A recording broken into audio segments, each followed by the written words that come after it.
Assalamualaikum warahmatullahi wabarakatuh. Selamat siang Ibu dan teman-teman lainnya.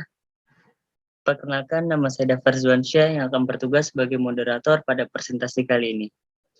Di sini kami dan teman-teman lainnya akan menjelaskan organisasi struktur. Sebelumnya saya akan memperkenalkan kelompok anggota saya. Di sini ada Daftar Zuansyah, Maruf Muflihur Muslim, Muhammad Luki Fadilah, Abdul Aziz Fatur Rahman, dan Rizky Alfiana. Selanjutnya adalah penyampaian dan penyajian materi. Saya persilakan untuk Maruf membacakan materi yang pertama. Waktu dan tempat dipersilakan.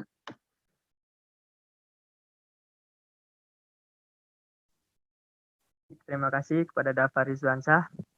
Oke, jadi yang materi pertama itu ada tujuan dan tipe struktur organisasi. Yang kita tahu nih, struktur organisasi itu kan mengidentifikasi tanggung jawab untuk setiap posisi pekerjaan dan hubungan di antara posisi tersebut. Hal itu dilakukan untuk memberi bimbingan yang mereka butuhkan sehingga karyawan itu dapat bekerja secara efisien. Jadi pada dasarnya semua organisasi itu emang harus memiliki struktur gitu. Karena ketika kita memiliki struktur, itu memudahkan kita untuk menjalankan tugas menjadi lebih rapi, lebih jadinya kayak ada arahan yang pasti kayak gitu. Kalau nggak terstruktur itu bahaya miskom itu bisa sangat terjadi ya. Kayak kalau kita karyawan gitu.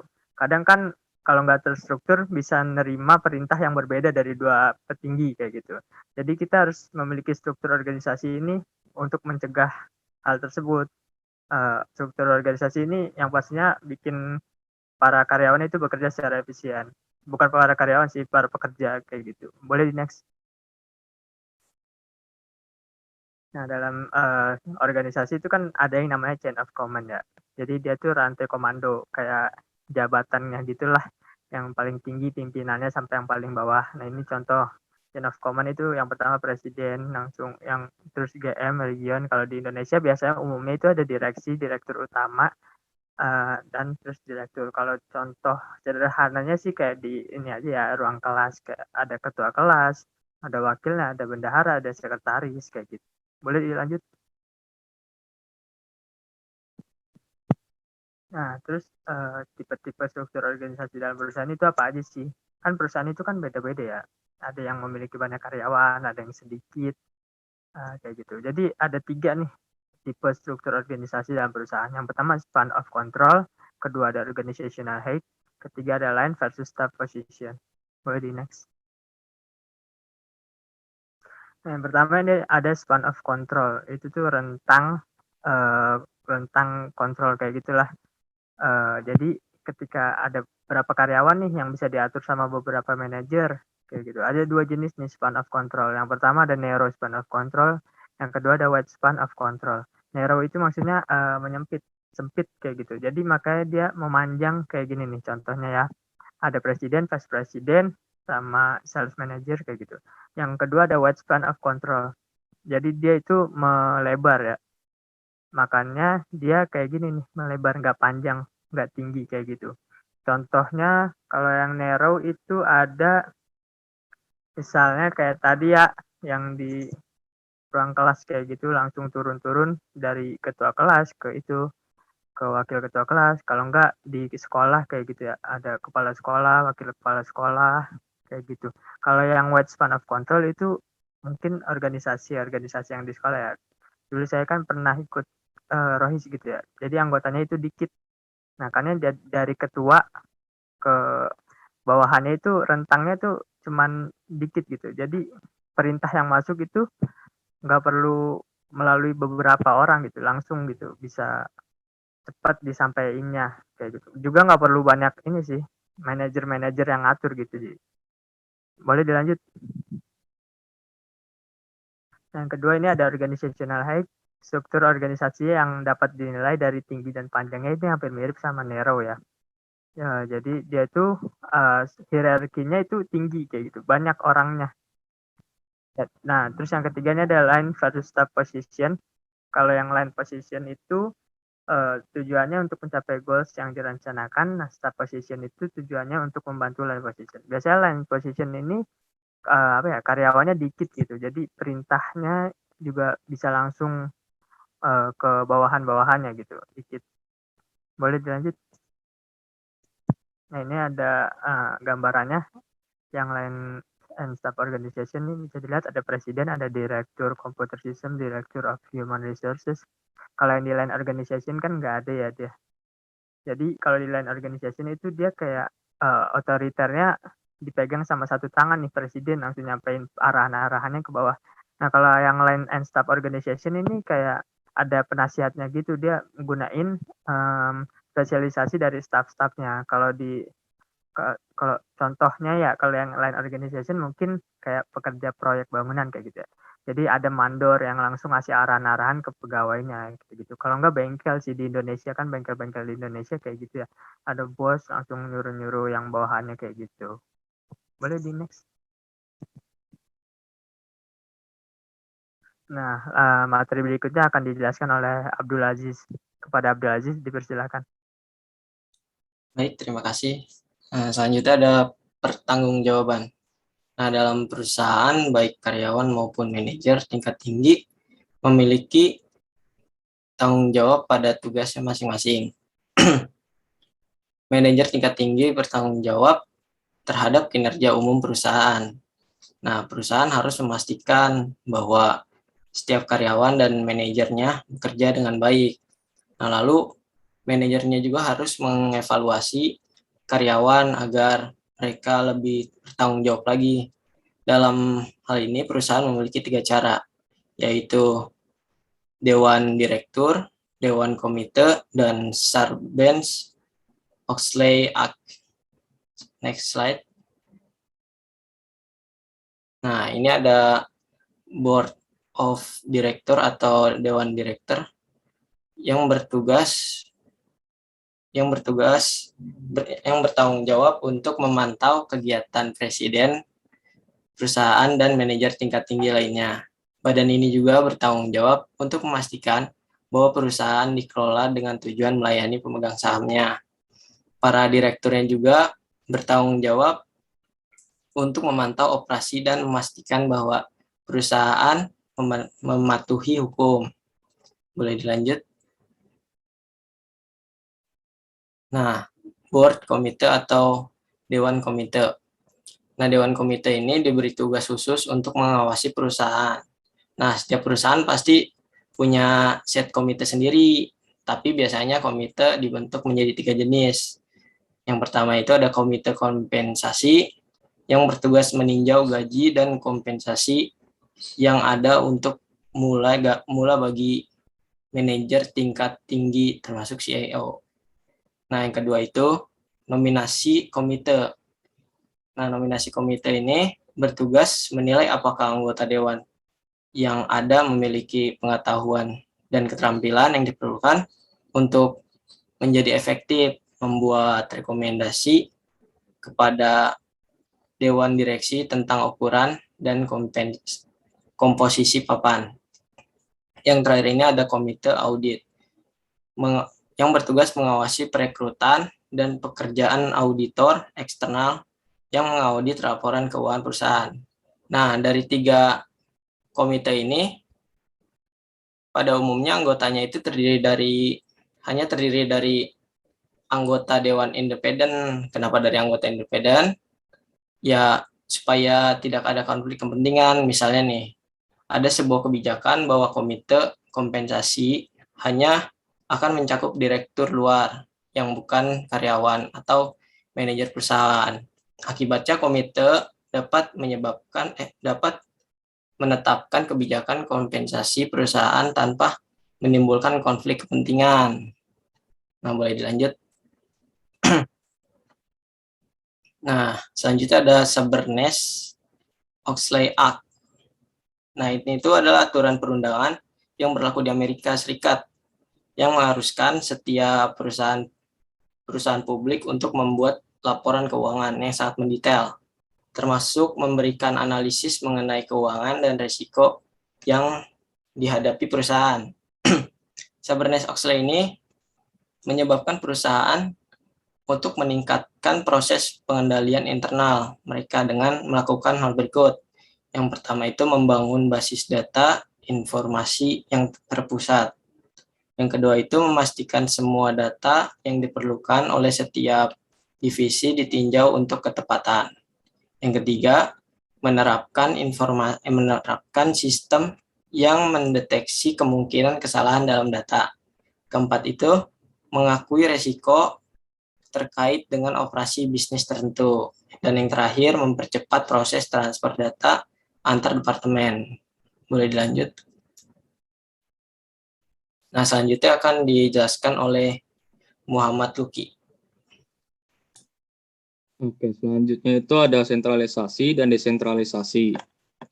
Kalau sentralisasi itu perusahaan yang menggunakan manajer tingkat menengah dan supervisornya itu bertanggung jawab untuk melaporkan pemenuhan tugas sehari-harinya, tetapi tidak boleh membuat keputusan sendiri. Sedangkan desentralisasi itu sistem di mana berbalik kepada sentralisasi. Pada sistem desentralisasi ini ada yang namanya otonom. Maksudnya adalah di setiap divisi boleh menentukan keputusannya masing-masing.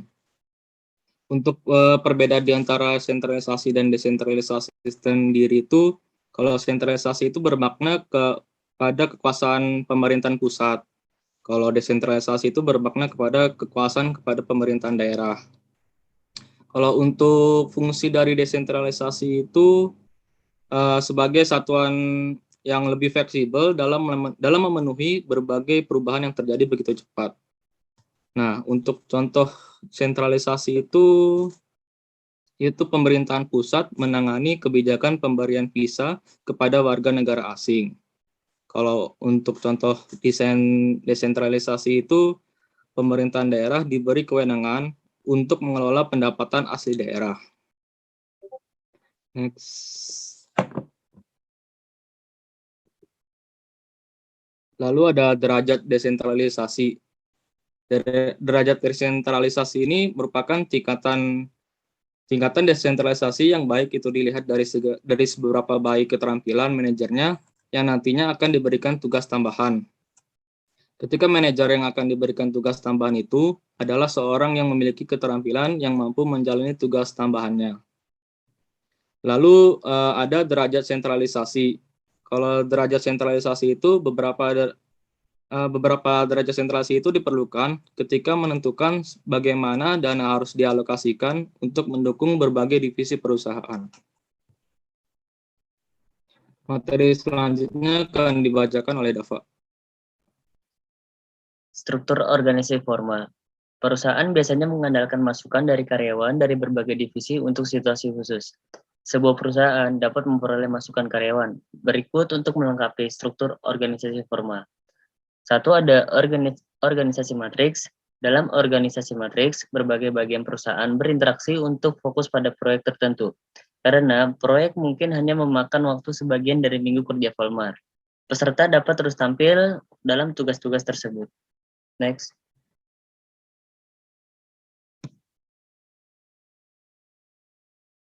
Nah, di sini ada keuntungan dan kelemahan pendekatan matriks. Nah, kelemahannya di sini ada tidak ada karyawan mungkin merasa bertanggung jawab karena tanggung jawab diberikan kepada tim yang terdiri dari beberapa karyawan. Nah, keuntungannya menyatukan karyawan yang dapat menawarkan wawasan dari perspektif yang berbeda. Nah, di sini keuntungannya itu maksudnya jadi di dalam perusahaan seluruh karyawan itu dijadikan satu untuk menghasilkan wawasan yang berbeda dari setiap masing-masing yang punya. Untuk tujuannya untuk mengembangkan nilai perusahaan untuk lebih baik lagi. Next. 2. Di sini ada intrapreneurship. Beberapa perusahaan tidak hanya mencari masukan dari karyawan tentang isu-isu tertentu, tetapi juga mendorong karyawan untuk menawarkan ide untuk perubahan operasional yang akan meningkatkan nilai perusahaan. Perusahaan-perusahaan ini bahkan dapat membuat anak perusahaan khusus. Karyawan tertentu dari suatu perusahaan dapat ditugaskan untuk menghasilkan ide-ide seolah-olah mereka pengusaha yang menjalankan perusahaan mereka sendiri. Proses ini disebut menjadi sebagai intrapreneurship. Maksudnya di sini pemilik perusahaan menunjuk salah satu karyawan tertentu untuk menjalankan tugasnya. Contoh tugasnya seperti menjalankan bisnis dengan perusahaan lain, menjalankan proyekan, merancang bisnis untuk kedepannya. Nah, contohnya itu ada di produk Sony. Sony telah menghasilkan banyak produk game PlayStation, salah satunya. Namun game ini dikembangkan oleh salah satu karyawan level juniornya, yaitu Ken Kutaragi. Ketika Nintendo memutuskan kemitraannya dengan Sony dan bersekutu dengan Philip, Sony menunjukkan Ken Kutaragi untuk mengurus proyek Nintendo yang sedang dikerjakannya. Ken bagaimanapun melihat peluang dalam proyek permainan ini, PlayStation, dan terus mengerjakannya. Pada akhirnya diluncurkan video pada tanggal 3 Desember 1994. Next. 3 ada struktur organisasi informal. Di sini ada komunikasi. Sebuah perusahaan dapat mengambil langkah-langkah untuk mengembangkan struktur organisasi informal untuk mendorong komunikasi antar manajer dan karyawan dalam lingkungan yang kurang formal. Keuntungan dari struktur organisasi informal adalah bahwa karyawan yang membutuhkan bantuan dalam melakukan tugas dapat mengambil manfaat dari orang lain. Next. Nah, di sini ada kelemahan struktur organisasi informal. Nah, kelemahannya yaitu karyawan dapat memperoleh informasi yang salah atau tidak menguntungkan tentang perusahaan melalui struktur informal. Bahkan, jika informasi itu tidak benar atau berlebihan, itu dapat berdampak besar pada moral karyawan. Next. Nah, selanjutnya akan dibacakan oleh Rizky. Untuk selanjutnya, itu ada metode pembagian tugas. Yang pertama, manajemen tingkat tinggi harus mengidentifikasi semua tugas dan tanggung jawab. Yang kedua, melakukan departementalisasi tugas dan tanggung jawab tersebut, atau dengan kata lain, tugas tersebut diganti ke departemen lain. Boleh di next. Tadi sedikit menyinggung tentang departementalisasi. Untuk lebih jelasnya, departementalisasi merujuk kepada proses pengelompokan aktivitas menjadi sejumlah departemen. Departementalisasi ini membantu sebuah perusahaan dalam mengatur struktur perusahaan. Divisi tenaga kerja menghasilkan spesialis yang memerlukan koordinasi. Boleh di next. Berikut ini ada 4 metode departemen yang lebih populer. Sebenarnya lebih di sini yang bakal dibahas itu cuma 4. Yang pertama, ada departementalisasi menurut fungsi. Ketika perusahaan melakukan departementalisasi berdasarkan fungsi, mereka mengalokasikan tugas dan tanggung jawab sesuai dengan fungsi karyawan.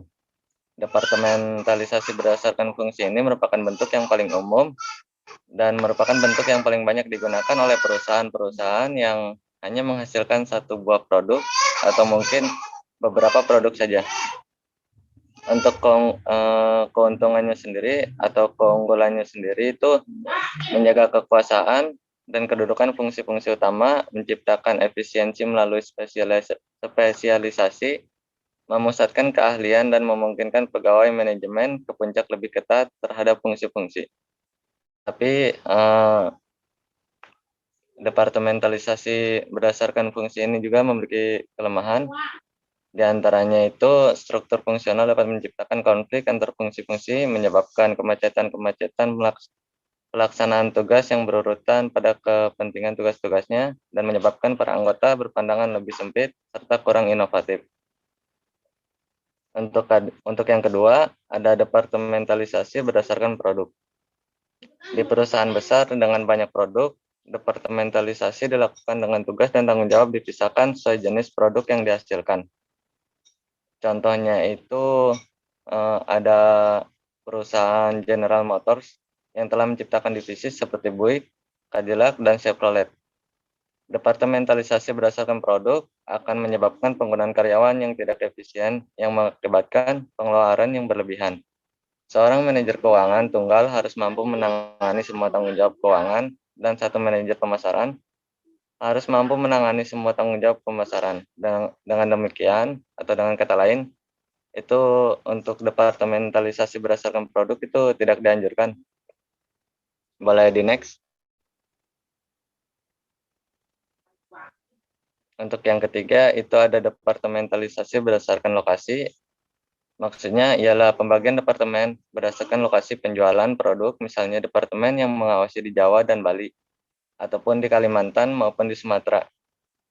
Jika pelanggan yang tersebar itu secara geografisnya memiliki wilayah yang luas, Maka departementalisasi berdasarkan lokasi ini sangat menguntungkan bagi perusahaan yang memiliki pelanggan tersebut. Yang keempat, ada departementalisasi menurut pelanggan. Beberapa perusahaan membentuk divisi terpisah berdasarkan jenis pelanggan. Misalnya, beberapa maskapai penerbangan memiliki divisi reservasi terpisah yang berfokus pada eksklusif pada perjalanan kelompok. Perusahaan komputer seperti Dell telah menunjuk beberapa tenaga penjualan untuk fokus secara eksklusif pada penjualan komputer ke sistem sekolah. Mereka juga memiliki beberapa divisi yang fokus pada penjualan online ke individu. Sementara yang lain fokus pada pelanggan korporat besar. Sekarang ambil saja contoh satu perusahaan, yaitu Mars Technology Company, di mana perusahaan ini menghasilkan 4 jenis produk. Ia ingin menentukan apakah akan melakukan departementalisasi berdasarkan produk atau lokasi.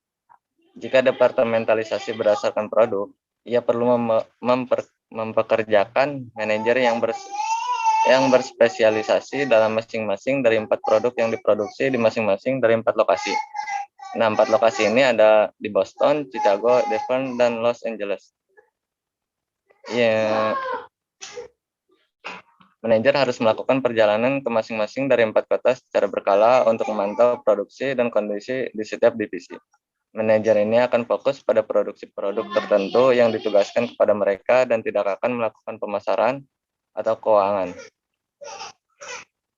Jadi, Mars Technology Company ini memutuskan bahwa manajer top line yang ada di setiap divisi dapat secara memadai memantau produksi di divisi tersebut. Oleh karena itu, ia memutuskan untuk melanjutkan departementalisasi berdasarkan lokasi. Hal ini untuk menghindari biaya yang akan dikeluarkan jika manajer baru dipekerjakan. Jika manajer baru itu dipekerjakan. Jadi Mars Technology Company ini lebih memilih departementalisasi menurut lokasi karena berpikir bahwa jika ia memilih produk, ia akan lebih mengeluarkan biaya yang cukup banyak. Boleh di next. Mungkin itu saja untuk presentasi dari kelompok ini. Kurang lebihnya mohon maaf. Wassalamualaikum warahmatullahi wabarakatuh.